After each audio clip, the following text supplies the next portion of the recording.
दोस्तों नमस्कार, ये है मार्गदर्शन फॉर सिविल सर्विसेज। मैं अनुराग चौधरी। दोस्तों आज की वीडियो में आप पढ़ेंगे पर्यावरण और पारिस्थितिकी के महत्वपूर्ण टॉपिक पारिस्थितिकी यानी इकोलॉजी के बारे में। इसमें आप जानेंगे पारिस्थितिकी यानी इकोलॉजी का अर्थ क्या है, इसके अध्ययन के प्रमुख पक्ष कौन से हैं, पारिस्थितिकी संगठन के स्तर कौन से हैं, इसके अलावा पारिस्थितिकी कारक कौन कौन से हैं जो जीवधारियों की संरचना और कार्यों को प्रभावित करते हैं।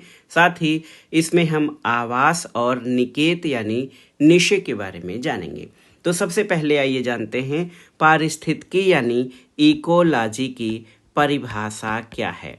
बहुत ही महत्वपूर्ण है दोस्तों, पारिस्थितिकी की परिभाषा क्या है इसको जानना जरूरी है। आप जान लीजिए, जीवों के पारस्परिक और पर्यावरण के साथ उनके अंतर संबंधों का वैज्ञानिक अध्ययन पारिस्थितिकी कहलाता है। तो इसमें क्या चीज़ें शामिल हैं, आपने परिभाषा के आधार पर आप बता सकते हैं। जीवों के पारस्परिक, शार्ट में मैं नोट कर रहा हूं, जीवों के पारस्परिक तथा पर्यावरण के साथ उनके अंतर संबंधों का अध्ययन। तो इससे आप पारिस्थितिकी की परिभाषा बता सकते हैं कि जीवों के पारस्परिक तथा पर्यावरण के साथ उनके अंतर संबंधों का वैज्ञानिक अध्ययन पारिस्थितिकी या इकोलॉजी कहलाता है। पारिस्थितिकी या इकोलॉजी शब्द का प्रयोग सबसे पहले किसने किया था? तो इकोलॉजी शब्द का प्रयोग सबसे पहले 1869 में किसने किया था? याद रखिएगा, अर्नेस्ट हैकल नामक विचारक ने। अर्नेस्ट हैकल नामक जीव विज्ञानी ने सबसे पहले पारिस्थितिकी या इकोलॉजी शब्द का प्रयोग किया था। इन्होंने इकोलॉजी शब्द को सीधे सीधे इकोलॉजी के रूप में नहीं, बल्कि किस नाम से? ओइकोलॉजी, OEKOLOGIE। अर्नेस्ट हैकल ने इकोलॉजी शब्द का जो प्रयोग है ओइकोलॉजी के रूप में किया था। उसमें ओइकोस का अर्थ क्या होता है? ओइकोलॉजी शब्द दो शब्दों से बना है। इसमें ओइकोस का अर्थ होता है घर या आवास। देखिए, घर या आवास होता है, और लोगोस जिससे लॉजी बना है, तो लोगोस का अर्थ होता है अध्ययन। तो इतना आप जान लेंगे तो आपका क्लियर हो जाएगा कि आवास का अध्ययन या इकोलॉजी जो जीव के पारस्परिक और पर्यावरण के साथ उनके अंतर संबंध का अध्ययन है, उसे ही इकोलॉजी कहते हैं। और एक और विचारक हैं, इनका नाम है यूजीन ओडम। यहाँ पर मैं नाम नोट कर रहा हूँ, इस नाम को भी याद करिएगा, यूजीन ओडम। यूजीन ओडम ने पारिस्थितिकी को प्रकृति की संरचना और प्रक्रिया का अध्ययन माना है। पारिस्थितिकी, यूजीन ओडम ने प्रकृति की संरचना प्लस प्रक्रिया, देखिए दोनों चीजें हैं, प्रकृति की संरचना और प्रक्रिया का अध्ययन, इसको यूजीन ओडम ने इकोलॉजी कहा है, जो कि ये भी महत्वपूर्ण परिभाषा है। पारिस्थितिकी संगठन के स्तर कौन से हैं, इनको जान लेना बेहद जरूरी है। तो यहाँ पर आइए जानते हैं पारिस्थितिक संगठन के स्तर और उनका क्रम। यहाँ पे मैं नोट कर दे रहा हूँ, इसको जरूर याद कर लीजिएगा क्योंकि ये परीक्षाओं में पूछा जाता है। पारिस्थितिकी संगठन के स्तर और उनका क्रम याद रखिएगा, बहुत ज़रूरी है ये तैयार करना। कैसे? क्योंकि ये परीक्षाओं में बार बार पूछा जाता है। पारिस्थितिकी संगठन के स्तर और उनका क्रम।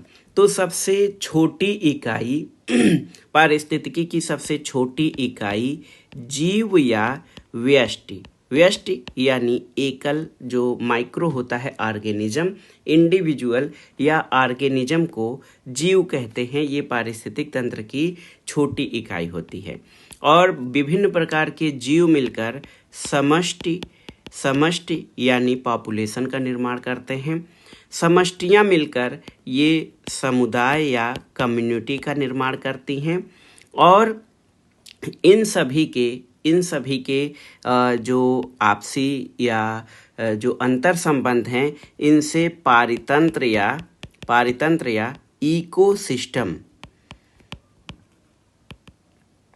इकोसिस्टम का निर्माण होता है और पारितंत्र से बायोम और उसके बाद बायोम जो है मिलकर ये जैव मंडल का या बायोस्फीयर का निर्माण करते हैं। तो पारिस्थितिक संगठन के स्तरों की जो श्रेणीबद्धता है वो जीव या व्यष्टि से शुरू होकर समष्टि, समुदाय, पारितंत्र, बायोम और बायोस्फीयर पर जाकर ये समाप्त होता है। और ये जो क्रम है पारिस्थितिक संगठन के स्तरों का, ये बार बार परीक्षाओं में पूछा गया है, तो याद रखिएगा। व्यष्टि यानी इंडिविजुअल, व्यष्टियाँ मिलकर समष्टि यानी पॉपुलेशन का निर्माण करती हैं, पॉपुलेशन समुदाय बनाते हैं और ये सभी संयुक्त रूप से पारितंत्र की स्थापना करते हैं। कई पारितंत्र मिलकर बायोम और कई बायोम मिलकर जैव मंडल का निर्माण करते हैं, जिसको बायोस्फीयर कहा जाता है। दोस्तों, पारिस्थितिक कारक कई पारिस्थितिक कारक हैं जो कि आपको जीवधारियों की संरचना और कार्यों पर प्रभाव डालते हैं। जीवधारियों की संरचना और कार्यों पर प्रभाव, ये क्या है?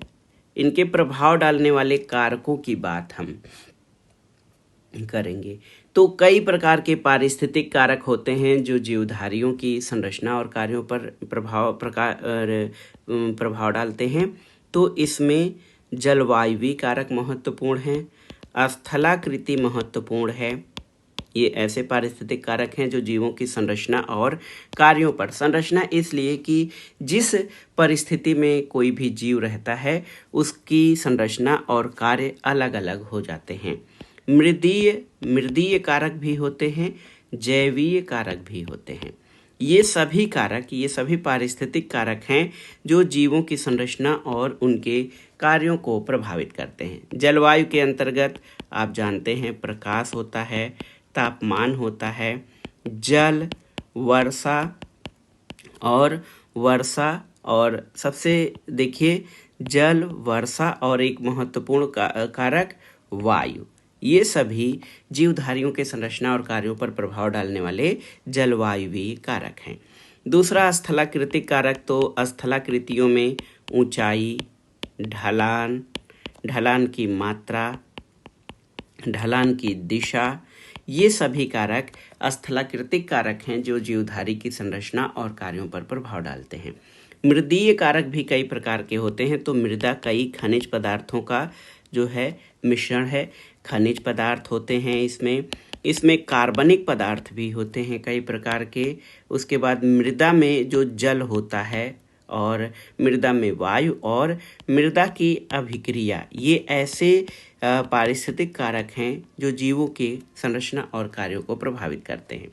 जैविक कारकों में बहुत सारे जैविक कारक हैं, जैसे सूक्ष्म जीव, जीवाणु, कवक, इसके अलावा शैवाल, साथ ही साथ परजीविता, सहजीविता, मृतोपजीविता, अधिपादपता और कीटभक्षी पौधे, ये सभी ऐसे कारक हैं जो जीवधारियों की संरचना और कार्यों पर प्रभाव डालते हैं। तो इसलिए इसको आप अच्छे से जान लीजिएगा कि कौन कौन से कारक हैं जो जीवधारियों की संरचना और कार्यों को प्रभावित करते हैं, ये जानना बहुत जरूरी है। अब आइए जानते हैं पारिस्थितिकी की प्रमुख शाखाएं कौन कौन सी हैं। पारिस्थितिकी की शाखाएं, ब्रांचेज ऑफ इकोलॉजी। तो पारिस्थितिकी की दो प्रमुख शाखाएं हैं। एक होता है समपारिस्थितिकी,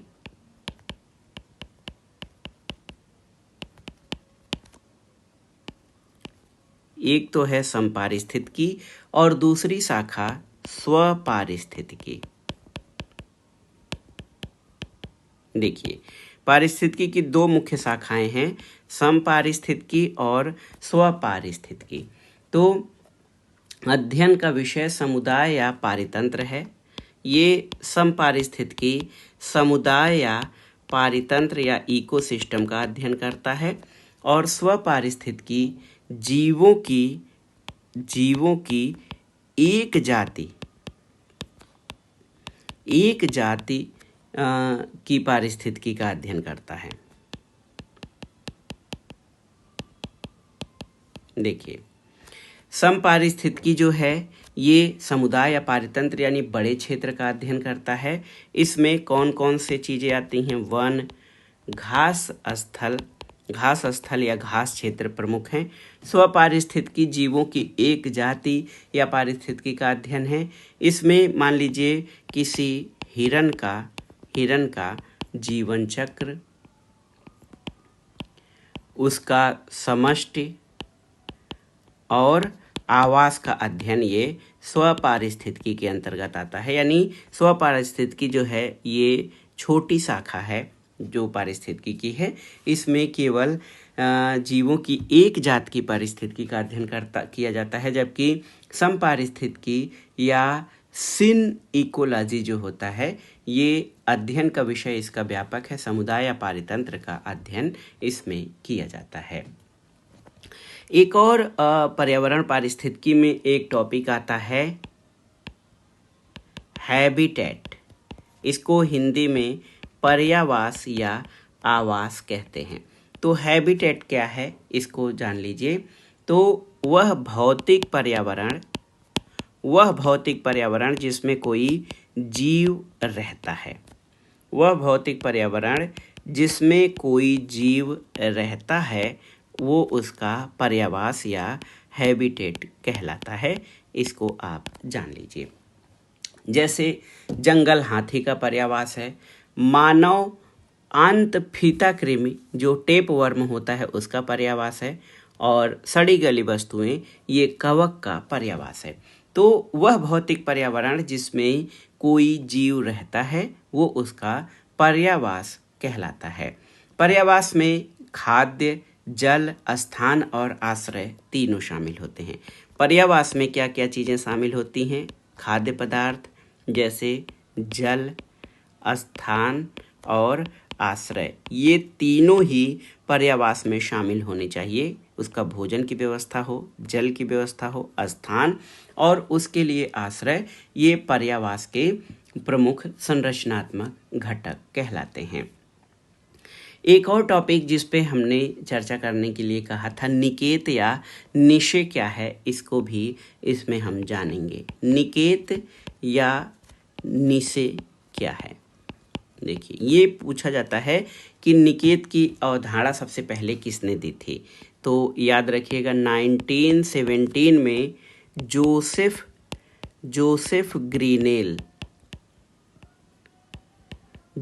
ग्रीनेल ने सबसे पहले पर्यावरणीय पारिस्थितिकी निके की अवधारणा जो है प्रस्तुत की थी। तो सबसे पहले जानना जरूरी है कि निकेत या निषेध किसे कहते हैं। ये बहुत ही महत्वपूर्ण है। तो किसी जंतु विशेष का प्राकृतिक वातावरण पर समुदाय में जो स्थान होता है उसको निकेत कहते हैं।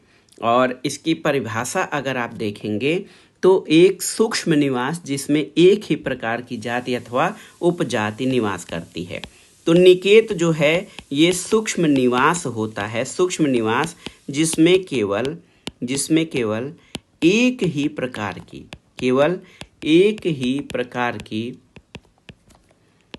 की जाति अथवा उपजाति